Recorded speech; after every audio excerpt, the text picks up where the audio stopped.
the invisible monkey. In any field of endeavor, there are those who rise above all the rest. In their prowess, they cannot be matched. They are smarter, quicker, sharper, faster, or stronger than the average person. People sometimes study these ones in the hopes of finding what their advantage is. This can also be said when I was growing up in Waytoloosa. There were those whose abilities outdistanced others' abilities by so much that you just had to sit back and wonder. Such was the case with Mott. Mott was about my age. The profession was peach picking, and no one could pick peaches like Mott. First, let me give you some background about what peach picking was all about. There were people in Waytoloosa who had peach orchards. Because of the delicacy of peaches, it was necessary for people to pick and handle them carefully. Otherwise, they would bruise very easily. And many people in Waytoloosa picked peaches.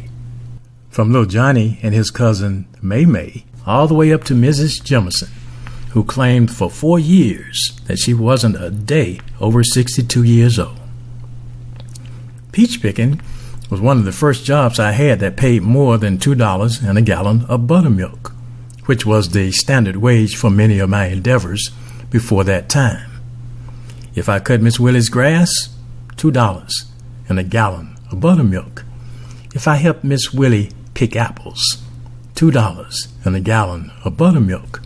If I helped Miss Willie crack pecans, $2 and a gallon of buttermilk. In fact, most of the work I did was for Miss Willie. So, as you might imagine, we were well stocked with buttermilk. I was kind of happy when I became old enough to pick peaches, and Miss Willie had to get herself another $2 buttermilk boy. This new endeavor allowed me to become an independent contractor. What I made in pay was dependent on how many peaches I picked. In my mind, this was a wonderful opportunity. I figured I could make more money in 1 hour than the 4 hours it took to cut Miss Willie's grass. Then I could buy my own buttermilk if we ever gave out of our present supply. So every morning, my cousins and I would go to the town square to catch this huge cargo-like truck that most people caught to go peach picking. Most of the time, my cousin's dad would take us. I'll tell you about that someday in another story. When we all got into the truck, we would be transported to the particular peach orchard for that particular day. When we arrived at the destination, the overseers would explain what sections were to be harvested. We were given a bucket, which we called a pail, connected to a strap which rested on the shoulders and connected the pail so that the pail rested on our stomachs. This pail would be filled with peaches and taken to a tractor that had large crates attached to it. There was a person there who would check to ensure that our bucket was legally full. We would place the peaches in these crates. Every time we emptied the pail, we would receive a ticket. At the end of the day, these tickets would be tallied and turned in for money. The more tickets, the more money received. I also remember the unique natures of the overseers. One had an interesting limp. Another had a cute little saying, "Pick 'em high, pick 'em low. Pick 'em good or home you go." I quickly found out that, though the saying might have been cute, they really meant it. About my 3rd or 4th day, one of the overseers pulled me off to the side. He told me I was moving a little slow, and I had a couple of days to speed up. Otherwise, I wouldn't be invited back the next week. You know, there are certain pivotal moments in life. Some people call them moments of truth. Others might call a moment of this type a swift kick in the butt. At these moments, your mind moves at lightning pace, contemplating the past and beholding future events in your mind's eye. Moments where you have to redefine yourself and lay a framework for future progress. Such a moment was then upon me. As I paused, I contemplated the past. All I could think about was Miss Willie, the $2, and the gallon of buttermilk.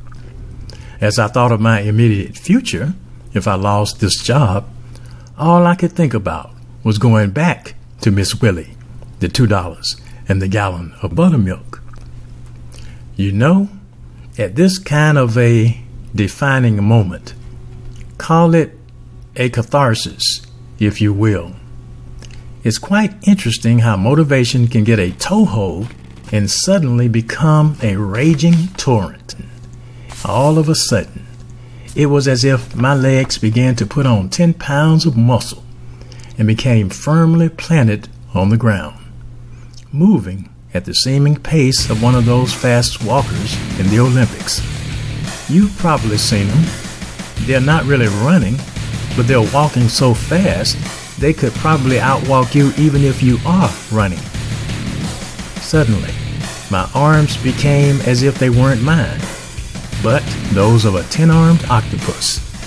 Energy surged through my body. I felt palpitations in the pit of my heart. My head got light and felt like it was spinning. Then and there, I gained the confidence that this energy surge would continue. That is, if I didn't want to see Miss Willie, the $2, and the gallon of buttermilk once again. I was now as if a boy possessed. I was picking them high and picking them low, 'cause back to Miss Willie, I did not want to go. So I guess you can say that Miss Willie has been a constant source of inspiration to me throughout my life. I love you, Miss Willie. With this renewed sense of purpose, I now became a lean, mean, peach-picking machine. In fact, I was now up there where only the big kahunas of peach-picking reside. One of the proudest moments in my life was when I got in the top 10 of peach pickers and received a gold medal of achievement. My mom even had a special celebration to honor my accomplishment. About 50 people showed up, the finest of the peach-picking elite. They congratulated me on reaching one of the pinnacle points in Waytoloosa society. Surely you jest. I know that's what you're thinking. Well, of course. I am a storyteller, you know. Okay, so there were really only 25 who showed up. Now, are you satisfied? So, anyway, I became a very good peach picker. There was one thing that still really bothered me, though. Regardless of how good I became, I could not even come close to Mott in her peach-picking accomplishments. This really tugged on my conscience. I even had nightmares about it. I know you probably had bad nightmares. Monsters chasing you, falling out of the sky, being underwater, trying to make it to the air above, and such things. But I tell you, there's no nightmare worse than a nightmare about peach picking. I would dream that as I came to a peach tree, there would be Mott finishing up before I could get started. The nightmares got worse, each time with Mott beating me to a peach tree and filling her pail quicker and quicker. Something had to be done. I had to find out what Mott was doing to pick so many peaches. So, I devised a strategy.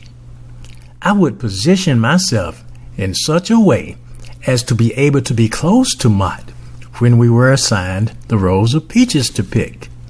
Then, I would keep a close eye on her to see exactly what she was doing to get her great advantage.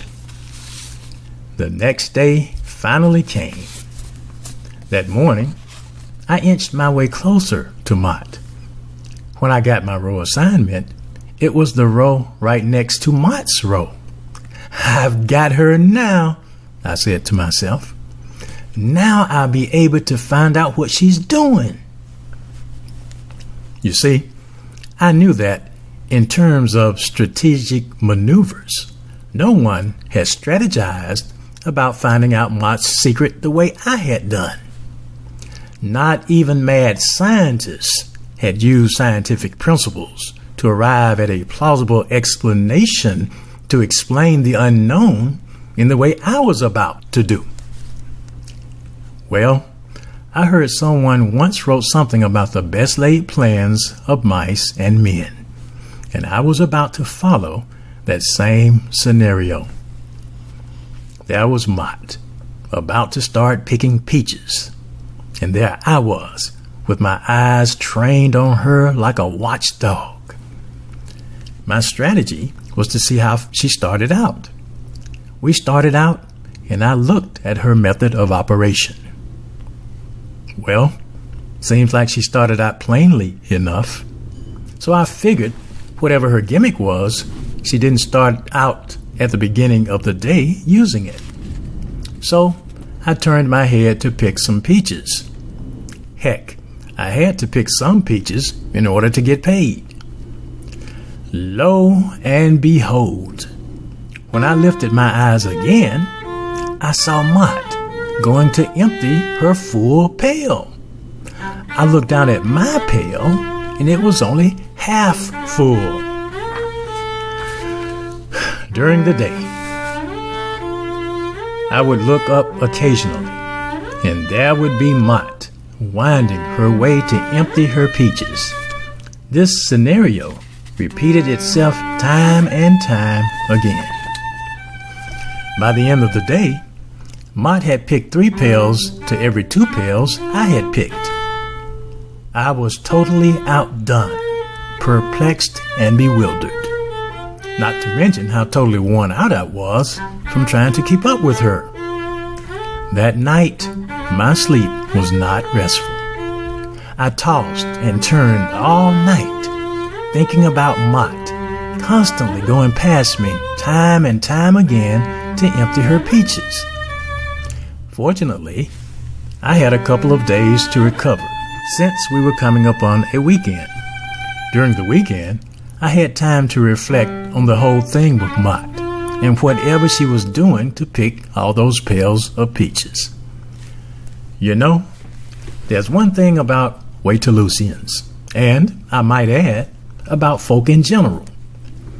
Given enough time to analyze and study a situation, and pertinent facts concerning the matter, they can generally figure out almost anything in life just by deep contemplation. So I decided to go back to my roots. I analyzed all the data I had gathered on Mott, the number of pails of peaches she picked, how quickly she picked them, and how fast she walked as she was emptying her pails. Then I started the process of deep contemplation on the known facts. You can almost say I meditated, kind of like a yogi of India would do when he's contemplating the origin of the universe. The difference was I couldn't fold my legs like that, so I used the rocking chair on my mom's front porch.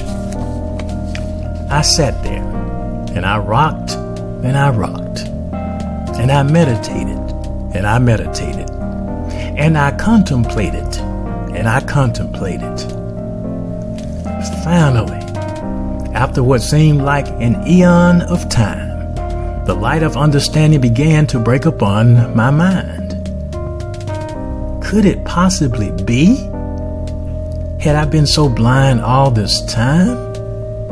All the while, the answer was right in front of my eyes, staring me in the face. Now I understood how Mott was able to pick all those peaches. Now I knew why she was always smiling while everyone else was frowning as Peach Fur was eating them alive. Oh, what joy there is when the glorious light of knowledge has replaced the dense darkness of not knowing. I now knew Mott's advantage. She had an invisible monkey. Now everything made total sense. Oh, I can see it all so clearly now. Every day, Mott would take her invisible monkey along with her. Since it was invisible, no one would ever see it. When she was given her pail, she would probably plunk it down into her pail. When she got to the tree, she would make sure that no one was looking. The little critter would then hop on the tree, scamper around on the limbs, pull the peaches and throw them to Mott, thus allowing her to fill her pail almost twice as fast as I could fill my pail. Huh! I knew it. You know, in life, nothing can remain hidden forever.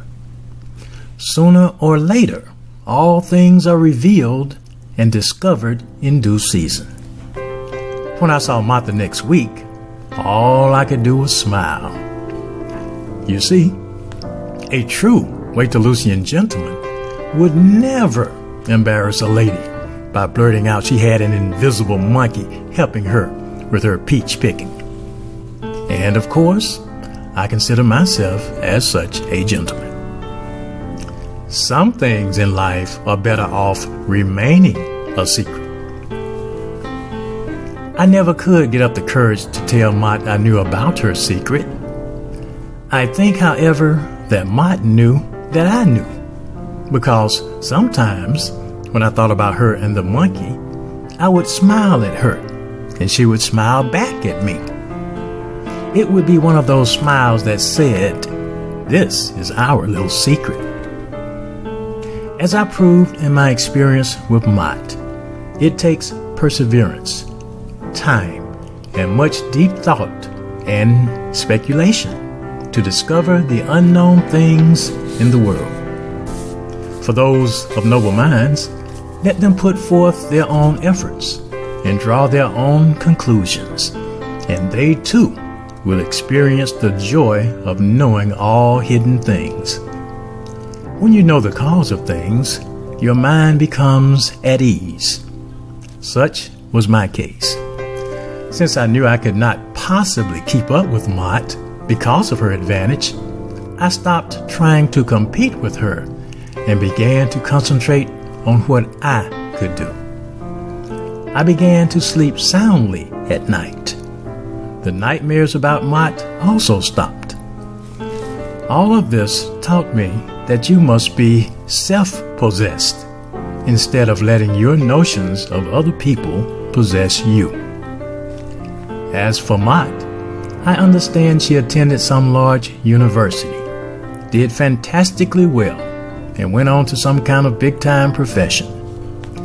When I think of her, I wonder if the monkey is still helping her. When she did her homework, did the monkey fetch her pencils and paper? If she became a lawyer, does he help with her legal briefs and arguments? If she became a chemist, does he help with mixing the chemicals? If she became a doctor or a nurse, does he bring her the meds and stethoscope? Well, whatever the case, I can't blame Mott for using her advantage. So, the next time you hear of certain ones who do extraordinary deeds, who perform great feats of strength, who break records that have stood for many years, and who go above and beyond where normal human beings go, don't put them on a pedestal. Investigate them. Gather facts on them. Do some deep contemplation about them and form your own conclusions. It could very well be they have their own invisible monkey.